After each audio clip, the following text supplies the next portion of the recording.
विनेने कारागृहातली सगळी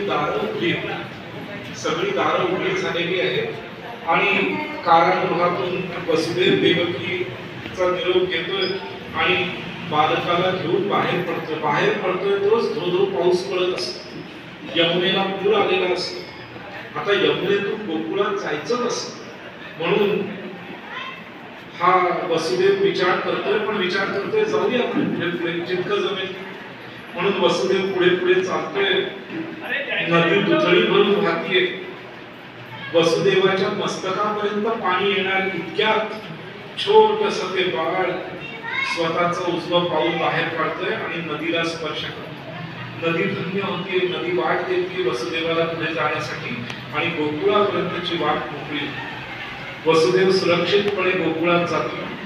जाता वसुदेव आणि बाळ भिजू नये म्हणून मागून शेषनागाने स्वतःचा फणा देखील धरलेला आहे। गोकुळात गेल्यानंतर तिकडेही रात्री अंधार असतो सगळीकडे, श्रावण महिन्याचा आल्हाददायक वातावरण आहे, सगळे झोपलेले आहेत आणि तिथे वसुदेवाचाच एक सावत्र भाऊ असलेला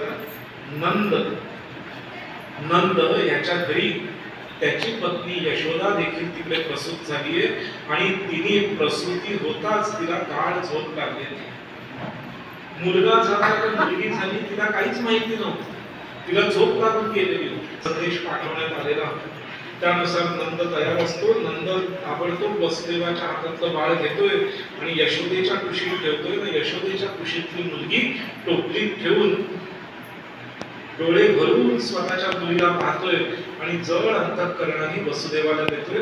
वसुदेव नंदाला म्हणतोय, नंदा तुझे उपकार काय सांगू। नंद म्हणतोय, काही उपकार वगैरे नाही, लवकर तुम्ही जा, वेळ जास्त जाण्यात अर्थ नाही असं म्हणून नंद वसुदेवाला स्वतःची मुलगी देतोय आणि वसुदेव टोपलीत ठेवून त्या मुलीला देतो। मुलगी जाग येते ती त्या मुलीच्या रडण्यामुळे। मुलीचं रडणं ऐकून सगळे जागे झाले सैनिक आणि धावत जाऊन कंसाला सांगतात, महाराज देवकीला बाळ झालं, 8वं बाळ झालं। कंस खडबडून जागा आणि गाढ झोप लागलेली असतो ते म्हणे, दादा थांब, यावेळेस मुलगी झालीये म्हणे, मुलगी झालीये, माझा 8वा मुलगा तुझा घात करणार होता ना म्हणे, हिने काय तुझं बिघडवलं, ही तर मुलगी आहे। कंस म्हणतो, मुलगा असो मुलगी असो काही नाही, सगळ्यांना मारणार म्हणून देवकीच्या हातातून ती मुलगी घेतोय, तिचे पाय धरून गोल फिरून त्या तुरुंगातल्या दगडावर आपटणार इतक्यात ती मुलगी विद्युल्लतेप्रमाणे विजेप्रमाणे सळकन निघून जाते आकाशामध्ये आणि जाऊन विंध्य पर्वतावरती वीज पडते। ही वीज जिकडे पडली तिथे ती मुलगी स्थापन झाली।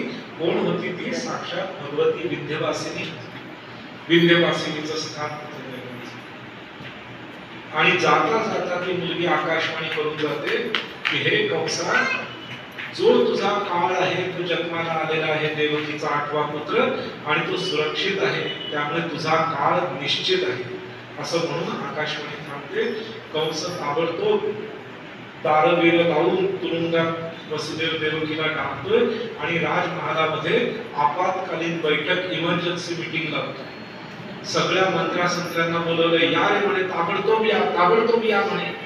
सगळे मंत्री संत्री गाढ झोपलेले असतात, ते खडबडून जागे होतात आणि मंत्रिमंडळाच्या बैठकीला येतात। आता पुढे काय होईल हे उद्याच्या सत्रामध्ये आपण श्रवण करू। हर नमः पार्वती पतये, हर हर महादेव। कोणाला जर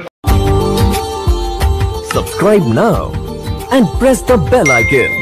Never miss an update.